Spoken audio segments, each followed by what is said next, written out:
Pour tout le monde, et Airbus, c'est ça, l'A380, le fleuron du groupe européen, le plus gros avion, le seul avion au monde à avoir un double pont. Mais c'est aussi des drones Airbus. Regardez celui-ci par exemple, il a une forme d'hélicoptère. Pour l'instant, ce n'est qu'un prototype. Il a un gros avantage celui-là, c'est qu'il a été développé pour la marine. Donc il peut être embarqué sur un bateau et au milieu de l'océan, ce sont les yeux du navire. Il va pouvoir décoller du pont à la verticale. Il va aller à plusieurs dizaines de kilomètres à l'avant pour voir ce qui s'y trouve, s'il faut y aller. Au contraire, s'il y a un danger, auquel cas il faut s'y préparer. Et il peut voler comme ça 12 heures.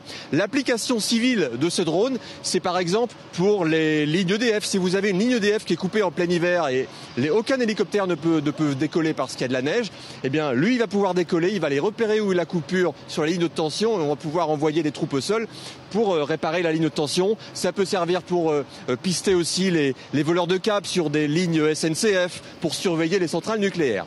Ça, c'est aussi un drone. On dirait un avion, je vous le concède, parce qu'il est très gros. C'est utilisé depuis 2007 par l'armée de l'air française.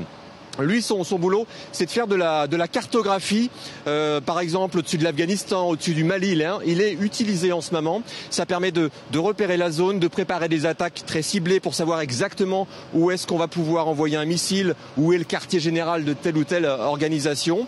Et l'application civile, parce qu'à chaque fois il y a une application civile, c'est le but pour faire de l'argent, pour le vendre.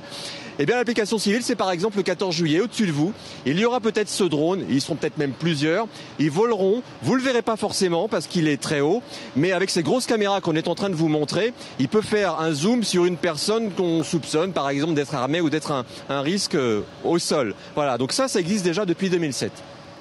Et puis il y a ça, alors ça c'est un projet qu'Airbus aimerait bien vendre à alors je me trompe pas, est-ce que c'est... Non, c'est l'armée de terre. C'est un drone, ça vole, mais c'est pour l'armée de terre. Pourquoi ? Parce qu'il n'a pas besoin d'un aéroport, d'un aérodrome comme le gros drone que je viens vous montrer. Imaginons que vous êtes sur un terrain de guerre et vous êtes sur la ligne de combat. Vous voulez attaquer un convoi hostile. Si vous envoyez le drone qui a sa base à 100 km, le temps qu'il arrive, c'est fini. Avec ça, vous êtes à quelques dizaines de kilomètres de votre convoi ennemi. Vous l'envoyez depuis un 4x4. Pas plus que ça. Il va les repérer à quelques dizaines de kilomètres si ce convoi est armé, combien il y a de voitures, et ça permet du coup de se protéger. Alors voilà, ça, la coque est américaine, mais tout l'intérieur, c'est Airbus qui est en train de le développer et qui espère bien le vendre, notamment, pourquoi pas signer le contrat sur ce salon du Bourget à l'armée de terre française.